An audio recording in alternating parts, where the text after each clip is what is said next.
Oke, shalom. Nah, selamat pagi semua. Terima kasih sudah bergabung. Ini adalah sesi kedua kita dan menarik topiknya. Topiknya adalah penting mana sih cari nafkah? Itu penting, Pak. Ya, coach itu penting. Yes, yes, memang itu penting. Karena saya mau survive. Nah, karena saya butuh loh hidup. Karena keluarga saya butuh makan. Karena saya butuh bayar cicilan. Banyak sekali yang ya itu alasan-alasan yang logis, dan I've been there also gitu ya, saya pernah di sana dan menariknya adalah uh, ada satu pencerahan, revelation, pewahyuan gitu yang saya terima dan waktu itu uh, kalau ditanya mantap nggak pas switch gitu ya, enggak.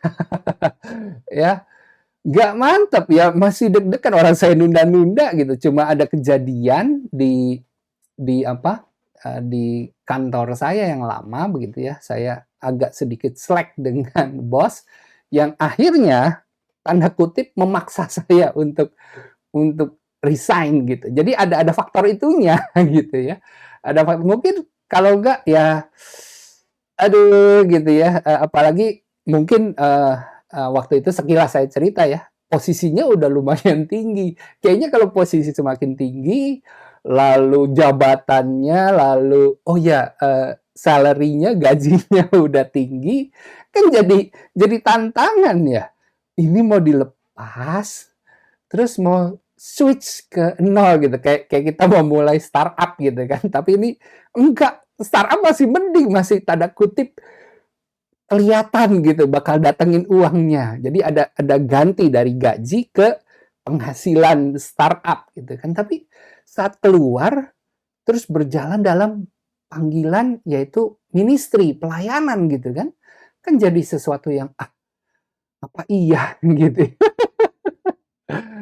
Ya, apalagi kerennya lagi gitu ya. Begitu saya resign 2011, tiba-tiba istri saya hamil anak kedua. Waduh,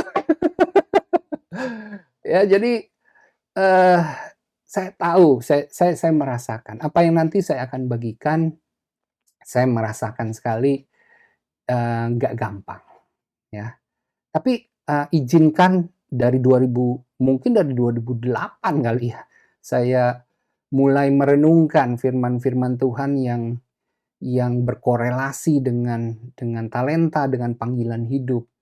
Dan ini karena direnungkan siang dan malam akhirnya jadi rema, jadi hidup gitu ya, jadi yang menguatkan iman gitu, jadi memantapkan untuk melangkah. Dan memang ini sebuah journey. Secara sederhana teman-teman kan bicaranya gini, kalau waktu itu saya sama Tuhan, "Tuhan, kayaknya saya panggilannya ini, saya jalan ya." Terus saya bilang, "Mantap nggak?" "Enggak." Tapi saya bilang Tuhan gini, "Tuhan, kalau salah kasih tahu ya."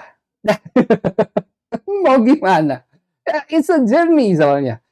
Nggak ada kita mau cari mantep dulu gitu, yakin dulu di awal, nggak bisa ya. Nah, sesi-sesi berikutnya nanti saya akan berikan petunjuk-petunjuk bagaimana bisa menemukan ya, bagaimana bisa menemukan saya dipanggilnya di area yang mana ya gitu kan. Karena kan kita dipanggil di tubuh ya, Yesus adalah kepala, lalu kita anggota tubuh. Nah, Anda di mana? Anda jari tengah, sebelah kanan atau sebelah kiri, atau Anda jempol kaki, jangan-jangan gitu kan. Nah, kita masing-masing tuh ada panggilannya. Nah, jadi menarik, menarik. Nah, saat bicara, "Loh, panggilan bukannya di gereja?" Enggak. Gini, kemarin, nah makanya harus nonton. Nanti ke YouTube ya, kalau bagi yang belum, ke YouTube, Kepala Bukan Ekor. Nah, di situ nanti Anda tonton sesi pertamanya, ya, Anda tonton sesi pertamanya. Nah, di situ saya jelasin bahwa hanya sedikit loh yang dipanggil untuk masuk di dalam gereja, alias masuk dalam 5 jawatan. Nah, sebagian besar itu dipanggilnya adalah ke dunia kerja. Ya. Nah, kalau kalau dipanggil ke dunia kerja ya berarti Anda berada di tempat yang tepat. Karena ini memang ministry ini untuk di workplace, untuk kalau zaman dulu disebutnya marketplace, tapi kan marketplace sekarang malah jadi toko online gitu ya, jadi workplace. Oke, baik. Kenapa penting berjalan dalam panggilan Tuhan? Tadi, pentingan mana? Saya ingin mengawali dulu ya, bagi Bapak Ibu Saudaraku yang baru bergabung ya, mungkin belum terlalu mengenal saya Robi Hadi Subrata dan Kepala Bukan Ekor Ministry. Ini berdiri, saya diberikan hikmat Tuhan, panggilan Tuhan untuk fokus pada 3 poin ini. Jadi ini kontribusi saya kepada tubuh Kristus, bahwa yang pertama adalah Tuhan taruh kerinduan saya untuk bisa menemukan apa sih talenta. Karena talenta saya percaya itu paket dari Tuhan ya. Dikasih kepada setiap kita spesifik, unik, berbeda satu sama lain. Nah, talenta Tuhan dan korelasinya setelah itu adalah menemukan apa sih panggilan Tuhan, panggilan hidup kita, ya. Nah, sekarang kita masih di titik itu. Nah, nanti kalau sudah ketemu panggilannya apa, misalnya panggilan sebagai pemimpin, wow, kamu panggilannya pemimpin bisnis, wah, untuk buka startup misalnya, ini salah satu ya, kalau di market atau di dunia kerja lah, di workplace tadi. Nah, maka Anda perlu pelatihan-pelatihan. Nah, kita juga akan memberikan pelatihan-pelatihan itu. Nah, terakhir adalah kita juga akan bantu mengkonekkan sesama anak Tuhan di antara berbagai gereja untuk bisa mencari karyawan, mencari pekerjaan, dan seterusnya. Nah, tapi yang ketiga memang kita belum ya. Jadi baru 1 dan 2 ini sekarang berjalan. Nah, tenang saja, kalau pelayanan sama Tuhan tuh jangkanya panjang. Kan nanti Tuhan akan buka lagi, tak gitu. Nah, ini yang ketiga. Oke, itu saja perkenalan singkatnya. Nah, sekarang cari nafkah versus panggilan. Kenapa kita sulit untuk berjalan dalam panggilan? Karena cari nafkah itu posisinya adalah lebih aman nampaknya. Setuju ya? Karena apa? Kalau kerja saya dapat gaji, kalau saya bisnis saya dapat uang, ya, dapat penghasilan, dan itu penting, coach. Gimana saya bisa hidup? Nah, saya sudah bereskan itu juga di sesi yang pertama. Sekali lagi, tonton di YouTube-nya. Ya, saya nggak akan bahas ke sana lagi. Nah, saya ingin mengawali. Kenapa sih saya akhirnya bisa berkata bahwa ini pentingan panggilan? Yuk, saya awali dengan ini. Karena Tuhan Yesus suka memberikan perumpamaan, maka saya juga memberikan dengan perumpamaan. Tujuannya apa? Supaya yang dengerin jelas, yang dengerin lebih paham, lebih ngedong, gitu kan tujuannya. Oke. Nah, jadi saya suka memakai sebuah kursi, ya. Nah, sebuah kursi itu diciptakan untuk duduk. Saya rasa kita semua setuju sama itu. Ya, kursi memang diciptakan untuk duduk. Nah, menariknya adalah tujuan penciptaan kursi, yaitu untuk duduk tadi, itu sebenarnya sudah dipikirkan jauh-jauh sebelumnya oleh si pencipta kursi. Jadi kira-kira kalau skenarionya kira-kira begini. Ini andai pertama kali penciptaan kursi gitu ya. Kira-kira skenarionya tuh, aduh, ini kok orang-orang pada duduk di rumput, pada duduk di tanah, duduk di batu gitu. Terus dia mikir nih, harusnya ada sesuatu gitu ya yang bisa, memang saya desain supaya lebih nyaman, lebih ini untuk orang duduk gitu. Mungkin jadi nggak kotor, jadi kalau nggak basah atau apa, dan nyaman gitu ya. Nah, disitulah. Jadi apa? Di dalam pikiran dari pencipta kursi, dia sudah punya gambaran. Dia punya alasan kenapa dia ingin menciptakan kursi tersebut. Kedua, dia punya tujuan. Ya. Ini kursi diciptakan untuk apa sih? Ya. Kalau tadi tujuan penciptaan kursi itu sudah ditetapkan, sudah ditentukan jauh sebelumnya. Dan itu adalah ranah dari penciptanya. Bukan kursi tiba-tiba tercipta terus tiba-tiba dia menentukan sendiri. Saya mau jadi apa deh? Saya mau jadi kulkas. Nggak bisa. Kamu diciptakan kursi. Kamu diciptakan jadi kursi loh. Kira-kira kan gitu. Nah, yang kedua adalah kita jadi menyadari bahwa ini sudah diciptakan dari jauh hari. Nah, kita kan gini, kalau saya ubah sedikit, berarti setiap hasil ciptaan ada tujuan penciptaannya, ada alasan penciptaannya, dan tujuan tersebut, alasan tersebut itu sudah ditentukan oleh penciptanya. Dan bukankah, saudaraku, kita ini semua adalah hasil ciptaan? Ya, kira-kira sama seperti kursi. Ya. Nah, apa kata firman? Benar gak kayak gitu?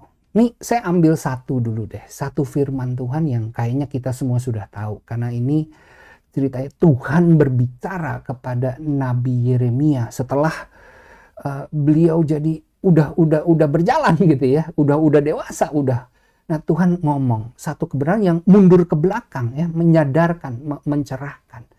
Tuhan bilang, kira-kira gini, Yeremia, kamu tuh harus sadar, kamu tuh memang saya tetapkan jadi nabi dari sejak kandungan, dari sejak awal. Kamu memang saya ciptakan untuk itu. Ini sejalan gitu loh. Ya memang.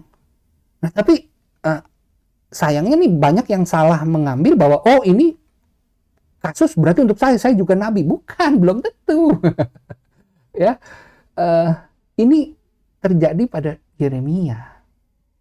Kita berbeda, tapi yang kita bisa ambil dan sama adalah berarti tujuan penciptaan kita tuh sudah ditetapkan dari sejak kita masih di kandungan. Tuhan tuh keren gitu ya. Ada berapa banyak manusia, tapi dalam setiap kelahiran itu tuh Tuhan mikirin secara spesifik gitu. Ini saya mau ciptakan jadi ini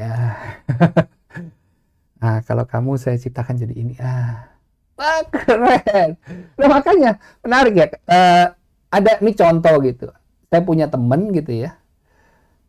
Bisa di keluarganya nggak ada yang main musik. Nggak ada yang main musik. Itu turun temurun. Udah berapa dari eyangnya, dari buyutnya segala macam, nggak ada yang main gitu ya. Tapi tiba-tiba dia bisa jago main musik gitu. Ada darah seninya loh. Kok lucu ya? Loh, kenapa ya? Nah, itu kembali. Jadi kadang kita lihat itu karena gen gitu. Tapi enggak juga ya, bahwa Tuhan ya, kalau saya ngelihatnya saya lebih yakin, saya yakin gitu ya bahwa Tuhan tuh emang spesifik dia yang lihat. Lalu dia akan tentukan. Nah, itu kan keren banget. Kita tuh udah ditentukan. Nah, ini yang kedua deh, biar lebih mantap. Paulus lagi, waduh, dia juga dapat pewahyuannya. Ya, nah, kalau tadi bicara diciptakan untuk gitu ya, sudah diciptakan. Ini loh, tujuan penciptaan. Kalau Paulus nih bilangnya tentang dipilih, dipanggil. Berarti tujuan penciptaan panggilan tuh saya lihat ada korelasi, bahkan itu adalah sinonim gitu. Paulus bilang, Paulus tuh tadinya musuhnya orang Kristen kan gitu ya. Dia ngebunuh-bunuhin, dia nangkep-nangkepin, dia segala macam. Tapi dia begitu dapat revelationnya, dia bilang, sebenarnya aku telah dipilih sejak kandungan dan sudah dipanggil. Nah berarti kan ada cumannya. Lah berarti sekian lama yang Paulus lakukan sebelum dipanggil ini, sebelum dia menyadari, nah itu yang jadi masalah.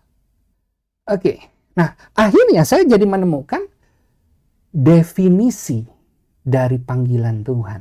Ini versi saya saja ya. Definisi dari panggilan Tuhan adalah, ini adalah sebuah panggilan dari Tuhan untuk kita kembali ke tujuan penciptaan kita. Artinya bahwa tadinya kita berjalan, kita hidup, itu tidak sesuai dengan tujuan penciptaannya. Nah, konsep panggilan tuh seperti itu. Kalau kita lihat di tokoh-tokoh Alkitab ya berarti semua sama. Berarti misalnya Petrus itu jadi nelayan tuh salah. Kira-kira kan gitu. Salah kamu, bukan itu. Kira-kira gitu kan. Kamu tuh penjala manusia. Kamu tuh yang akan mendirikan gerejaku. Si Petrus, ya kan? Kan gitu. Berarti ada salah, lalu pindah. Salah, sadar, pindah gitu. Waduh. Berarti kita mesti ketemu. Nah, menariknya gini. Ya tadi kan udah confirm bahwa ada kemungkinan salah. Nah, kursi saya balik lagi. Masalahnya adalah kursi diciptakan untuk duduk, tapi bisa saja dia menyimpang loh dari tujuan penciptaannya. Kursi malah sibuk ganjel pintu, dan tahu gak? Nih, perhatikan baik. Kursi ganjel pintu itu sukses. Sukses dalam arti kata, semua orang akan melihat kursi itu sukses sehingga mengganjal pintu sehingga pintunya tidak tertutup. Jadi kalau orang-orang lihat, secara dunia melihat, bisa jadi kamu sukses loh. Ya, bisa jadi saat kamu cari nafkah, kamu bekerja, dan kamu punya talenta memang diberikan sama Tuhan sebagai modal untuk sukses, dan kamu sukses. Secara dunia melihat kamu sukses. Ada satu yang sedih sama gambar ini. Yang sedih adalah pencipta kursi. Kalau boleh curhat, pencipta kursi akan bilang gini, bukan untuk itu kamu saya ciptakan. Kalau mau ganjel pintu, yaitu ada namanya door stopper itu loh. Itu memang diciptakan untuk ganjel pintu. Dan jauh lebih optimal. Ya. Nggak makan tempat, nggak ganggu orang lewat. Kenapa? Ya karena memang dari sejak pertama di desain, si door stopper itu memang adalah untuk ganjel pintu sehingga dipikirkan semua faktor-faktor lainnya gitu. Nah kalau kursi bukan untuk itu, jadi boleh dibilang tidak akan optimal.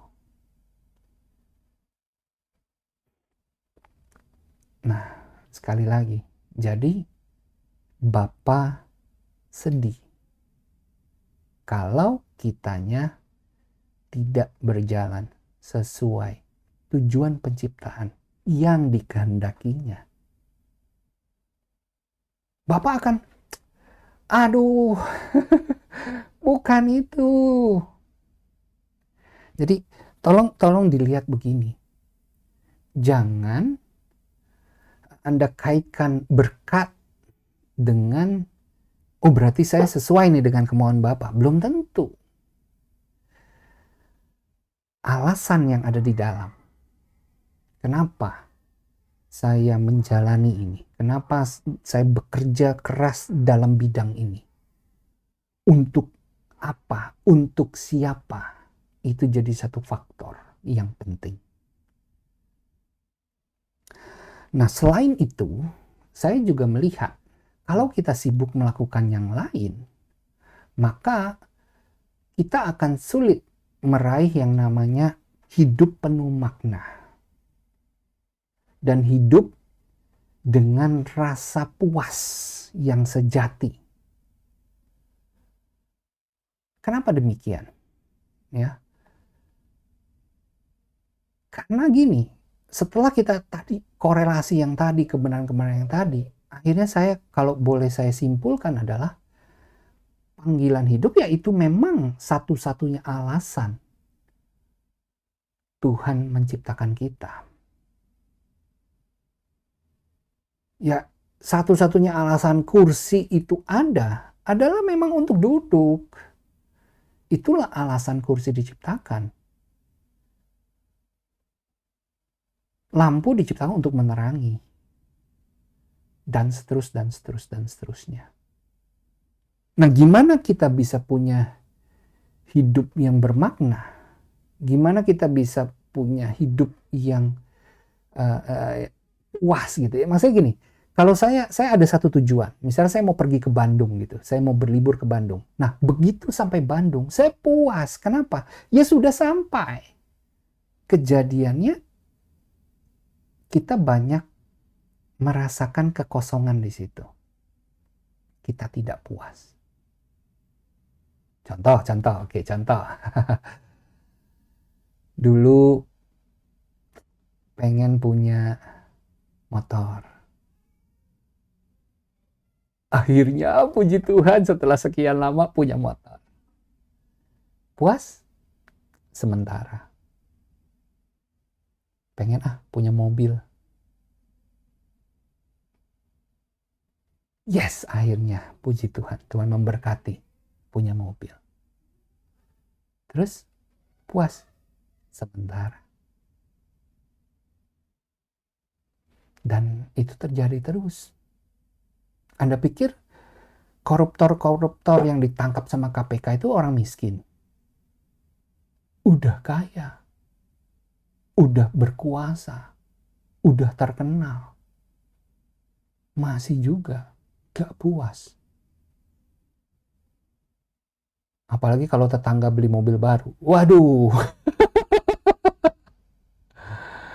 Tetangga beli mobil baru. Ya. Tetangga beli rumah baru. Langsung bilang, rumah saya kekecilan. Saya mau rumah baru yang lebih besar. Ya. Ada lagu yang di film The Greatest Showman itu menggambarkan sekali.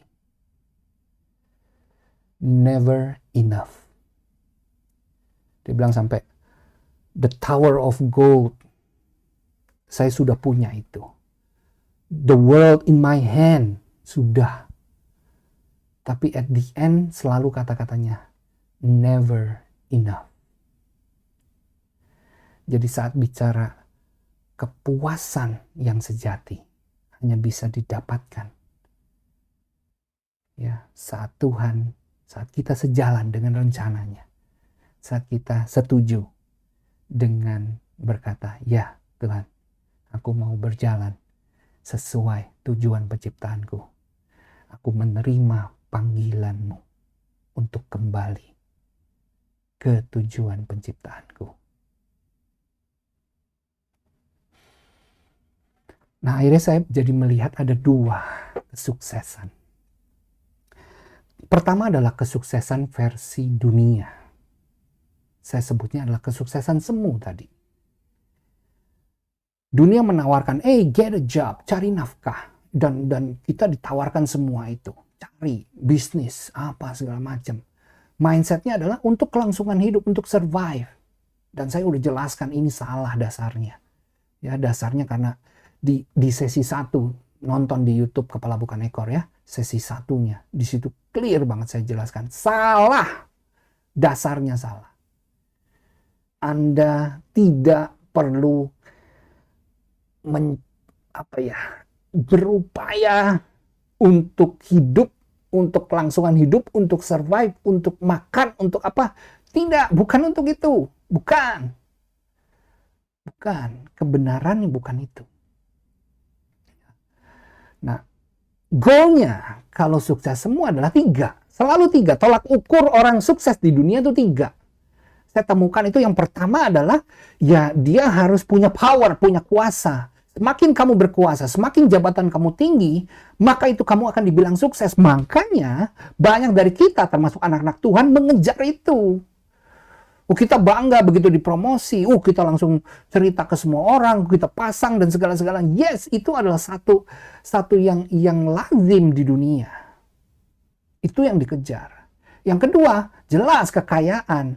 Semakin kita kaya, semakin kita punya ini, punya itu, punya harta, punya uang, punya tabungan dan segalanya. Wah, itu dia tolak ukur. Wih, kamu kaya ya, rumahmu 3. Wah, ya, keren gitu kan.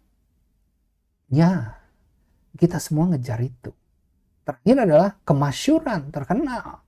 Saya ingin dikenal. Oh, saya kan sebagai trainer, saya ingin dikenal nih. Saya ingin semua perusahaan-perusahaan semua se-Indonesia kenal saya. Kalau bisa sedunia kan gitu ya. Ya, tapi sekali lagi, ingat ya, tidak ada kata puas. Selalu pasti nanti akan haus lagi, ngejar lagi. Kenapa? Karena bukan itu sebenarnya tujuan yang sejati, kesuksesan yang sejati. Di mata dunia kamu sukses, tapi di mata Tuhan belum tentu. Di mata Tuhan kesuksesannya berbeda.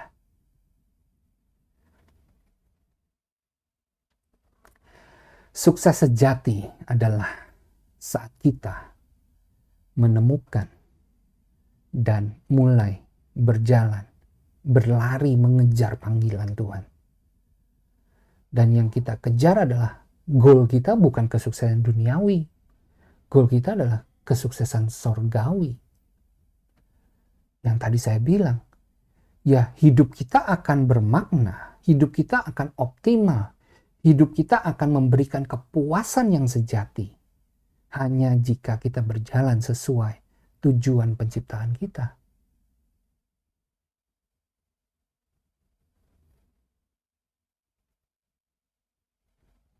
Wow.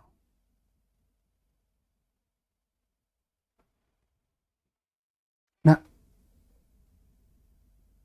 kalau kayak gini, kan harusnya ya, ini doa saya, iman Anda semakin solid. Karena tidak butuh iman yang besar. Kita tidak perlu membesarkan iman atau butuh iman yang lebih besar. Tidak. Iman itu cukup sebiji sesawi, tapi solid. Tidak ada bimbang katanya. Kau bisa memindahkan gunung asal tidak bimbang. Nah, if you know the truth will set you free. Bapak Ibu Saudara, Anda harus mantap, semantap ini nih, semantap misalnya gini ya. Saya makan malam misalnya, kemarin malam saya makan malam sama teman saya. Misalnya teman saya Bobby misalnya gitu ya. Saya makan malam sama Bobby. Oke? Saya makan malam sama Bobby. Lalu pagi ini saya ketemu teman saya Arthur, dan Arthur bercerita begini. Bro, semalam gue makan malam sama Bobby. Bobby? Lu makan malam sama Bobby? Iya. Ah, bohong. Nggak mungkin. Kenapa? Mantap kita. Wah, yang makan malam sama Bobby gue kok gitu ya. Ini Bobby-nya Anda sama gitu ya. Nah, jadi harus solid gitu. Solid bahwa no ini. Jadi kalau enggak, sukses semua ini sangat menggoda. Apa yang ditawarkan dunia ini menggoda sekali. Anda akan ragu, benar gak ya? Benar gak ya? Nanti akan saya berikan logik-logik sebenarnya iya gitu. Termasuk begini. Lah, emangnya kalau kita berjalan dalam panggilan Tuhan, terus otomatis kita akan jadi miskin gitu. Atau yang tadi itu, kekuasaan, kekayaan, kemasyuran tuh nggak akan deh kita dapat. Kalau menurut saya, salah. Ya. Kita akan dapat itu juga kok. Tapi itu cuma bonus. Istilahnya dapat nggak apa-apa. Nah, pola pikirnya gitu. Jadi kita bukan kejar berkat, kita kejar panggilan. Nanti berkat yang kejar-kejar kita kok. Dan saya bisa berkata karena saya ada di situ. Bahwa dari sejak 2011 saya memutuskan keluar sampai sekarang. Pemeliharaan Tuhan dahsyat. Waktu tadi di awal saya sempat cerita bahwa waktu saya memutuskan untuk resign dan full time, tiba-tiba anak kedua, istri saya hamil anak kedua gitu. Wah, langsung berpikir, zaman dulu saya GM loh, istilahnya udah semua fasilitas kelas atas. Dan itu semua boleh dibilang dibayarin sama company lah. Saya cuma keluar sedikit saja. Tapi lalu gimana gitu ya? Udah nggak ada penghasilan, tapi ya itulah. Uh, Journey sama Tuhan tuh amazing. Ya, uh, secara sekilas, dan ini bukan untuk kesombongan ya. Apa yang dulu saya dapatkan, gaji saya 1 bulan, sekarang saya dapatkan hanya dalam 1 hari ngajar. Ya itulah Tuhan. Oke. So, saya cuma berharap saya bisa meyakinkan Bapak Ibu Saudara apa yang saya yakini, apa yang saya jalani. Saya ingin menginspirasi Anda. Nah, makanya akhirnya ini keren ya. Paulus berkata begini, Paulus tuh udah sukses. Kalau di mata dunia saat itu, Paulus tuh sukses. Dari sisi pendidikan dia, ya dia mungkin kalau saya bilang dia termasuk yang terkenal. Wah ya, istilah bergelar. Dia adalah pebisnis, dia juga, wah intinya dia terkenal banget, dia pemimpin. Tapi dikatakan begini, aku melupakan, aku udah itu istilahnya nggak penting.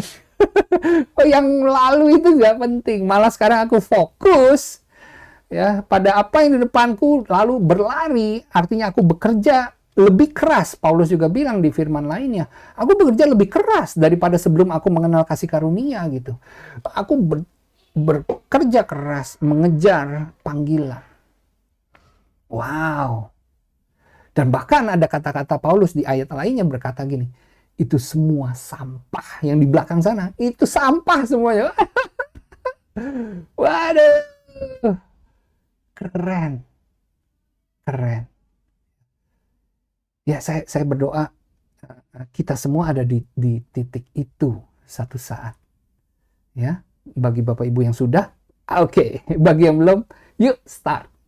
Saya udah tinggalin, saya belum sampai finish, tapi at least saya udah tinggalin titik startnya gitu. And I started to walk and running.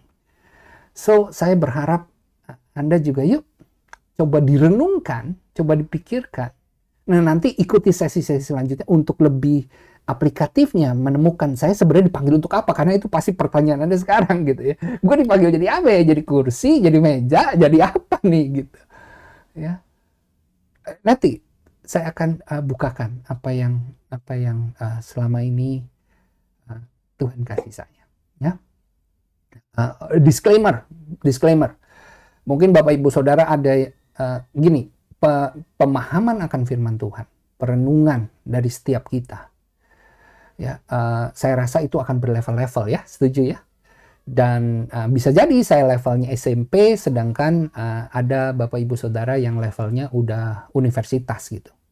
Nah, jadi apa yang saya bagikan mungkin ada kebenaran yang lebih benar, atau ada level selanjutnya lagi gitu yang saya belum sampai ke sana. Jadi harap dimaklumi ya, ini bukan berarti kita Anda jadi wah ini apa nih ajarannya nggak benar atau apa. No, jangan begitu ya. Saya percaya Roh Kudus lah guru yang akan menuntun kita semua. Jadi bisa jadi Roh Kudus belum bukakan aja ke saya. Nanti pasti akan dibukakan dan saya akan join ke Anda. Ya. Tapi kalau ini ada juga kebenaran-kebenaran yang Anda belum dapatkan, nah ayo nanti jangan langsung terima ya. Pulang renungkan lagi, pikirkan lagi, bawa dalam doa, tanya Roh Kudus, bener gak sih? Ya kalau bener, ayo dong gitu kan. Remember, the truth will set you free. If only you know. Hanya tahu. Hanya yang tahu akan kebenaran. Bukan kebenarannya yang membebaskan. Tahu akan kebenaran yang membebaskan. Oke. Saya lanjut ya. Nah, Yesus memberikan satu perumpamaan ini. Salt of the world. Ya, garam dunia. Ada Mungkin banyak sekali orang menjelaskan tentang firman ini. Ya, banyak pendeta sudah menceritakan banyak sudut pandang. Itulah kehebatan dari firman Tuhan, kita bisa lihat dari berbagai sudut pandang. Kita bisa mengambil hikmah, pembelajaran, dan pencerahan bagi setiap kita. Beda-beda ya. Nah, tapi saya mendapatkan revelation ini dari Tuhan spesifik. Sekali lagi, saat kita merenungkan sesuatu terus-menerus, maka nanti Roh Kudus akan bukakan kok. Nah, saya merenungkan tentang panggilan. Makanya akhirnya Roh Kudus bukakannya ke situ gitu ya. Oke, lihat ayatnya. Kamu adalah garam dunia. Jika garam itu menjadi tawar, dengan apakah ia diasinkan? Tidak ada gunanya selain dibuang dan diinjak orang.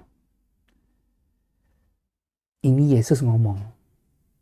Dan saya rasa ini berkorelasi pada tujuan penciptaan, pada panggilan.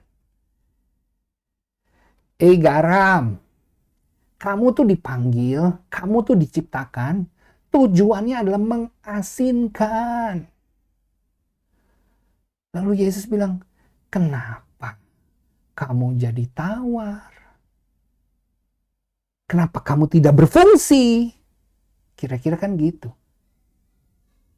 Lalu tegasnya lagi adalah, kalau kamu tidak berfungsi sesuai tujuan penciptaanmu, maka hidupmu sia-sia. Hidupmu tidak akan optimal. Kamu akan diinjak-injak orang. Wah, kurang tegas apa Yesus ngomong seperti itu?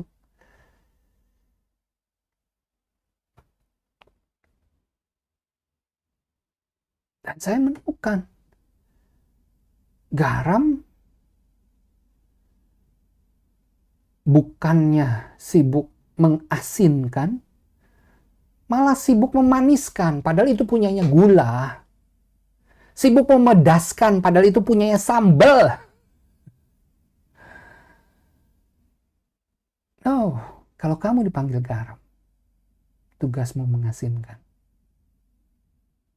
Ini juga bicara tentang ada dampak.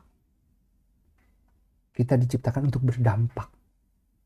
Dan perhatikan, garam dunia, bukan garam lokal. Maksud saya begini, jangan pernah membatasi Tuhan. Karena Tuhan, mimpinya Tuhan adalah dunia. Saya juga kalau dibilang dunia waktu saya mendapatkan ini masih awal-awal gitu ya, astaga, nggak mungkin lah, udah ya, satu provinsi aja udah haleluya 12 kali kalau saya bisa menggarami satu provinsi gitu ya, satu kota lah gitu. Aduh, satu gereja malah kita berpikirnya begitu ya. Tapi no, mana mungkin Tuhan.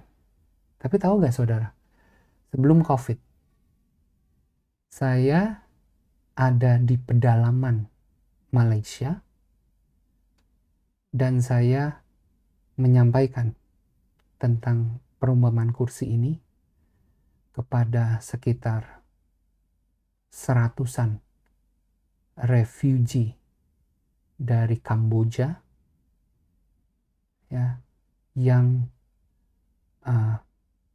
mau menerima Yesus sebagai juru selamat. Saya ada di situ, berbahasa Inggris dan diterjemahkan oleh pendeta dari Kamboja juga gitu ya. Terus saya sesudah itu saya Tuhan, dulu boro-boro ngomong Inggris gitu. Boro-boro saya bisa khotbah. Saya dulu mikirnya dipanggil khotbah sama gereja-gereja di Jakarta atau di Indonesia, udah haleluya Tuhan, udah gitu, udah cukup gitu. Tapi ini bisa sampai ke sana. Sekali lagi, jangan batasi Tuhan.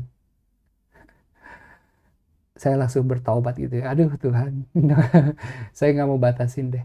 Oke, saya akan jalan, saya akan ikut. Terserah Tuhan. Yang pasti saya tidak mau dibuang, diinjak-injak. Saya tidak mau tujuan penciptaan saya itu saya sia-siakan. Saya mau mengikuti apa yang maunya Tuhan. Dan kan logika aja gini. Kalau Anda dipanggil sama Tuhan jadi penyanyi misalnya, kira-kira kemungkinan sukses jadi penyanyinya tinggi atau rendah? Kira-kira kamu bisa dapat uang nggak dari situ? Bisa. Jadi adalah salah saat bicara panggilan berkorelasi dengan kamu akan kesulitan untuk survive atau akan miskin. No. Saya cuma bisa bilang pemeliharaan Tuhan. Ya. Itu nyata. Berapa kali saya tuh mengalami gitu ya. Ini beberapa kali, sering lah. Istilah gini, saya begitu melihat tabungan, aduh Tuhan tinggal segini. Bulan depan udah nggak sanggup nih bayar-bayar semua cicilan apa segala macam. Tiba-tiba ada aja. Ya. Termasuk kemarin pandemi, karena dunia training langsung mati. Gimana saya survive? Ya itu dia. Ada aja. Jadi kekurangan nggak? Enggak.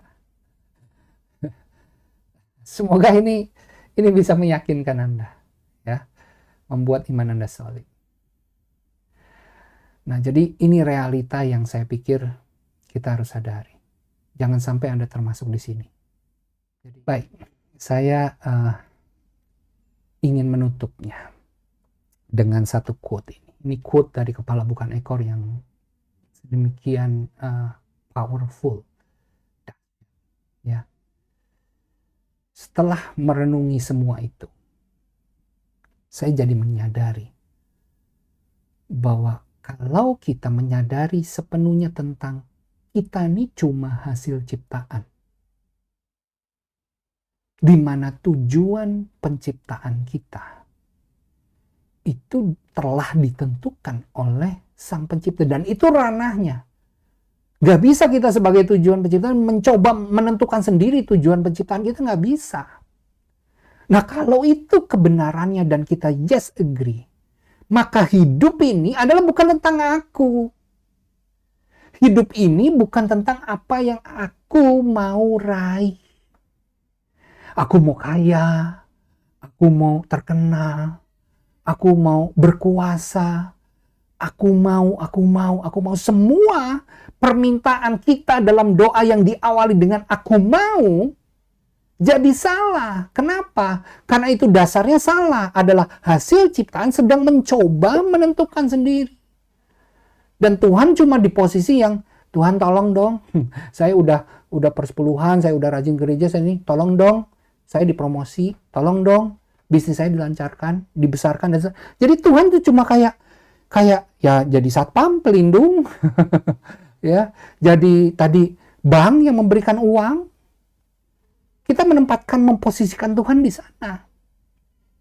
Ini tentang saya membangun kerajaan saya. Apa yang aku mau raih di dalam hidup ini. It's not about me ternyata.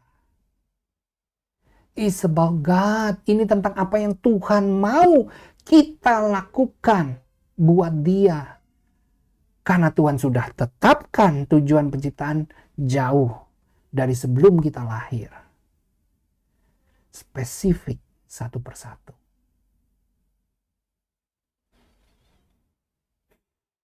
Jadi ubah doa kita ya. Dari sekarang bukan lagi doa minta-minta, saya mau, Tuhan tolong kabulkan, Tuhan tolong. No, bukan itu lagi. Tapi doa itu mulai begini. Bapak, sekarang aku tahu kebenarannya. Minta maaf jika selama ini aku egois.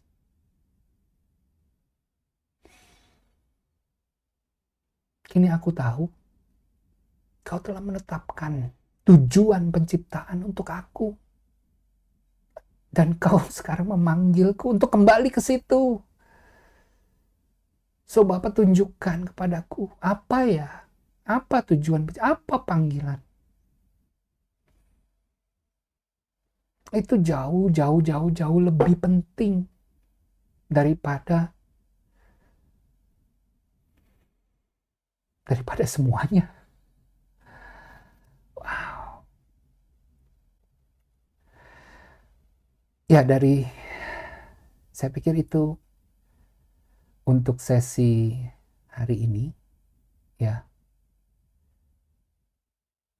Nanti sekali lagi saya tidak mau ini hanya berbentuk pengajaran, tapi juga saya akan undang narasumber-narasumber yang berkompeten, khususnya dari sisi spiritualnya, tapi juga dari sisi kompeten dari sisi dunia kerjanya ya, dimana mereka ini yang mungkin sama seperti saya sudah mulai meninggalkan titik start meskipun belum sampai finish.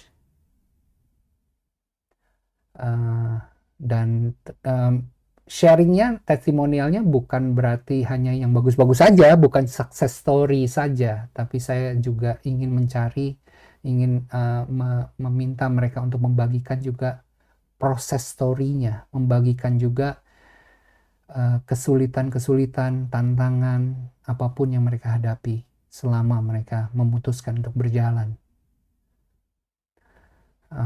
Termasuk pertolongan Tuhan, mujizat Tuhan semuanya gitu ya. Nah, kalau saudaraku ada yang saya mau tuh menjadi narasumber, kayaknya ada sesuatu yang saya bisa bagikan untuk jadi berkat. Jangan pikir bahwa Anda harus sempurna dulu. No, saya juga nggak sempurna, dan percayalah, di dalam panggilan Tuhan tidak ada satupun yang dipanggil Tuhan itu dalam kondisi sudah layak untuk dipanggil. Tapi the question is, kamu mau gak? Bukan soal kamu sudah layak atau belum. Tidak ada satupun. Kita semua dirty vessel. Ya. Kita semua kotor. Kita semua tidak layak. Hanya kasih karunia yang melayakkan kita. Jadi kalau Anda pikir saya juga sudah sempurna menjalankan semuanya, no. Enggak. Ini saya ini ya, jangan ekspektasi terlalu tinggi dengan setiap kita, termasuk kepada pendeta hamba Tuhan ya. Kalau ada di sini, ya Anda juga merasakan ya, we're not that perfect. Nah, itu saja dari saya. Jadi thank you. Ini ada Bobby. Tadi saya pakai Bobby, saya pikir Bobby nggak ada, ternyata Bobby ada ya. Bob, thank you. Bobby adalah yang teman lama saya, kami dulu bertetangga, dan sekarang juga jadi bertetangga, beda rumah saja, masih di dalam kompleks yang sama. Bobby Fabian atau Bobby One Way. Ya, saya ingat terus karena kita selalu kalau diskusi sama Bobby itu pasti mantap banget gitu. Beliau sama gitu ya, tadinya beliau nanti Bobby juga akan jadi narasumber aja deh. Bobby jadi narasumber ya, kita akan undang Bobby, harus cerita tuh dulu di awalnya dari di Jogja ya. Lalu tiba-tiba bisa ke Jakarta dengan hanya bermodalkan udahlah saya nggak mau cerita, spoiler nantinya kan. Jadi tunggu tanggal mainnya.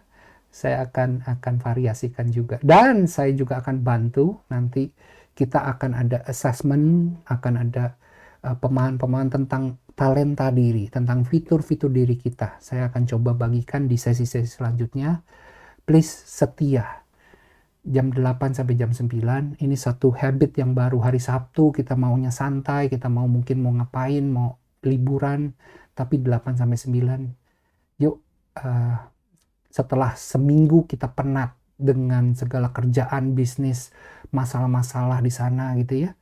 Inilah saatnya kita duduk diam dan mendapatkan hikmat, dan mungkin ada solusi-solusi yang membuat Anda, weh, nanti begitu hari Senin Anda semangat lagi, yes, I got the solution. Gitu ya.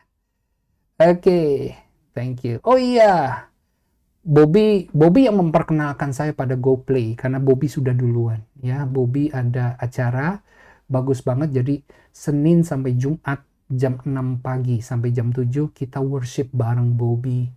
Dan itu sekarang jadi satu kebiasaan saya juga, kebiasaan baru juga. Jadi pagi saya lagi sapu-sapu halaman dan kebun ya, ngangkat-ngangkatin rumput-rumput, daun-daun yang berjatuhan, saya lagi sapu-sapu begitu sambil saya dengerin Bobby memimpin pujian-pujian. Jadi memulai hari Senin sampai Jumat jam 6 sampai jam 7 bersama Bobby One Way.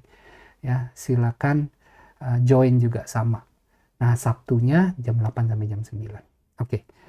Ayo. Oh ya, ini informasi saja. Jika tadi Anda ingin WhatsApp ya. Lalu kalau mau ke Instagram, saya ada di situ pengajaran-pengajaran, di-follow saja, Kepala Bukan Ekor. YouTube-nya juga sama, Kepala Bukan Ekor. Nah, kalau untuk website sementara masih robbyhadisubrata.com ya. Tapi itu lebih kepada marketplace-nya atau dunia kerjanya, workplace.